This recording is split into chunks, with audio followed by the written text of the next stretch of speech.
Hey guys, I'm Dupree, and today I'll be showing you commonly missed shots, why they are missed, and how you can make them. These shots pretty much come up almost every rack, and let's just go ahead and start with this first one right here. I've thrown my cue ball perfectly in position for this. So this shot right here, this little cut shot where the object ball is close or along the rail. Now, the reason why this is a easily missable shot is because usually, let's say we're right here, we're aiming for the back of the pocket. We usually want to aim for the back of the pocket, so we can just fire it in and no problem. If we aim for the back of the pocket and hit the back of the pocket, nothing should happen. And that ball should go in and we'll live happily ever after. But the back of the pocket is right here. Now if you aim right here, look at your 9-ball path. It's going to come straight into this rail. And if you don't hit this soft, then you will miss this ball.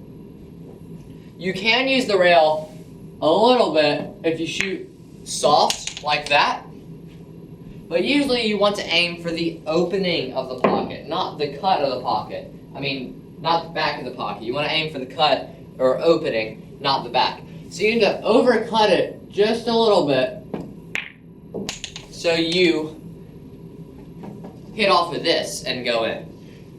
It's kind of hard to not hit off anything and go in. You have to hit perfect to do that. But usually you want to aim to overcut it, because if you hit it hard and you hit this rail first, you will not make it. But you can hit it at any speed and go off here and make it. So, if we're hitting hard, aim for the cut of the pocket. If you're trying to play position, so let's say we're trying to go from 1 to 9. This would be the one instance where you would want to try to undercut it, because that means you can hit more of that one ball. So we would try to hit it off of that rail so we can leave our cue ball right here instead of over here. I don't know if that makes sense to you guys, but hopefully it does. And see, it does work along this rail as well. You want to aim for the cut of the pocket. That was a good example right there. You want to aim for the cut or opening of the pocket instead of trying to play into the back of the pocket. And it's going to take a few hundred shots to break that habit. I'm not completely broken it yet, but yeah, as you can tell, I'm working on it and we're getting closer and closer.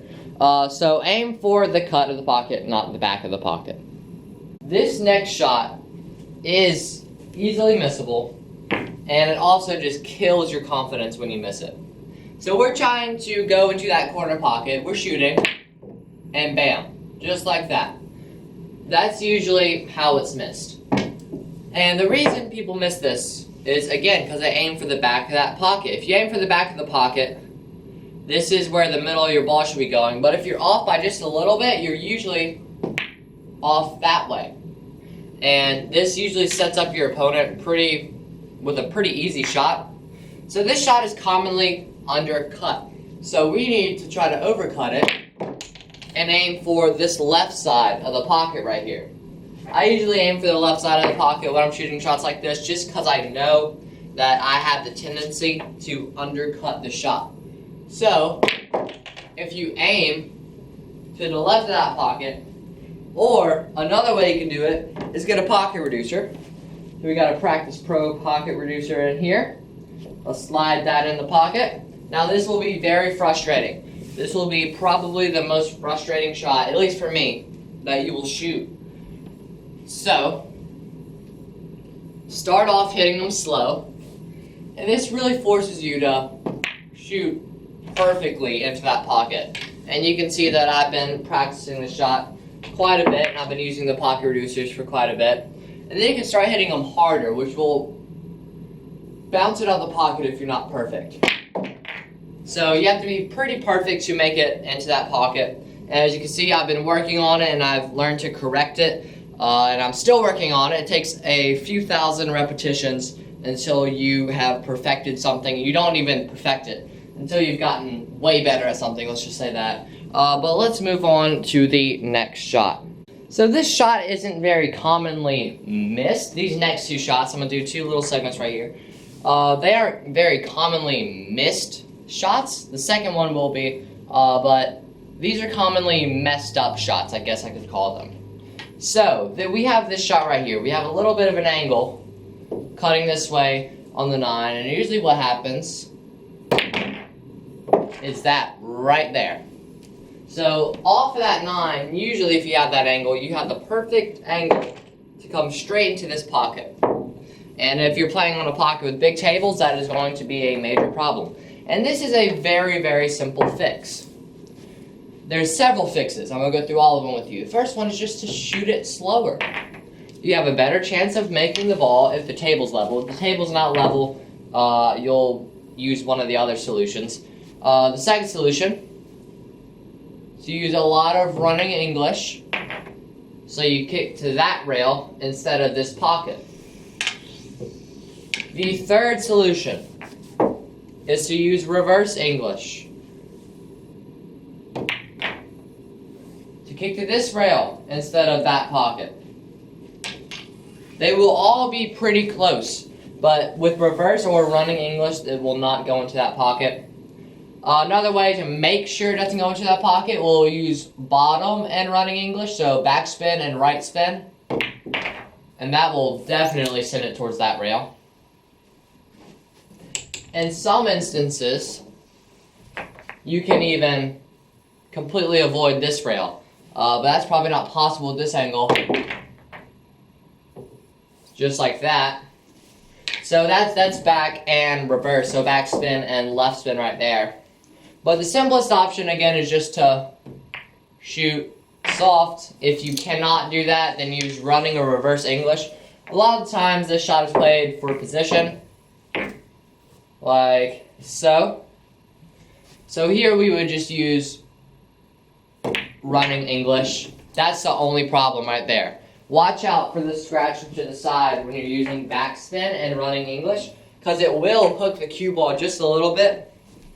If it goes into that pocket, you're using too much bottom. So we're going to use less bottom and more running English.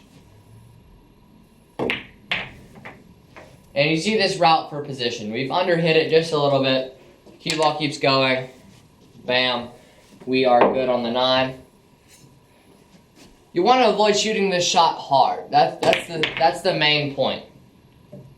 There's also a scratch right here into the side that's present. Try to avoid that one as well. So, and there's also a scratch in that corner if you overshoot it. So this shot is a fairly dangerous shot. But it can lead to good position, like that. Just watch out for the scratch. There's a lot of pockets you can scratch in. Here, here, here, and here. Just watch out for everything and be very cautious when attempting a shot like this. And then the next shot, we're going to take our cue ball, put it over here. 9 ball is over this pocket. Cue ball's like that. We have a cut angle. If we make the 9, we scratch automatically if we use center. So, what we need to do is there are 2 ways to avoid this. Now, if this 9 ball is kind of close to this point, you'll still scratch if you use center. But sometimes you can cheat the pocket a little bit and hit it off of that rail, just like that. And then use a little bit of top spin and have the cue ball hit this point. Now, if you are unable to do that, another option you have is to throw the 9 in. So whatever spin you use on the cue ball, the opposite spin is on the 9 ball. So we want to throw this 9 ball to the left so we can hit it full. Because if we hit it full, I'm not using any throw right now. If we hit it full, look where our cue ball stops. And we might be able to make it. I threw it just a little bit on accident. But you see how I'm talking. You see what I'm talking about. Throwing it so we can hit it fuller. So if we use right spin, that puts left spin on that 9. We can throw it into that pocket and our cue ball stays safe.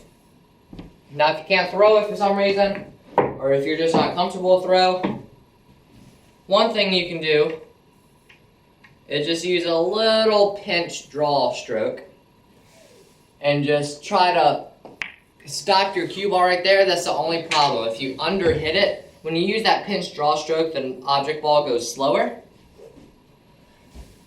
So pinch it back like that. I accidentally found the cue while there, but you get the gist. Just move your cue out of the way. That little pinch draw stroke is just 2 fingers on the back of the cue and just lightly hit it. Thank you guys so much for watching. I really hope you enjoyed. If you did, please click the like button down below. If you want to be notified when I post a new video, you can click the subscribe button and then the bell icon right next to it. That'll just send you an email and a notification saying that I've uploaded a new video. Thank you guys so much for watching, and I will see you in the next video.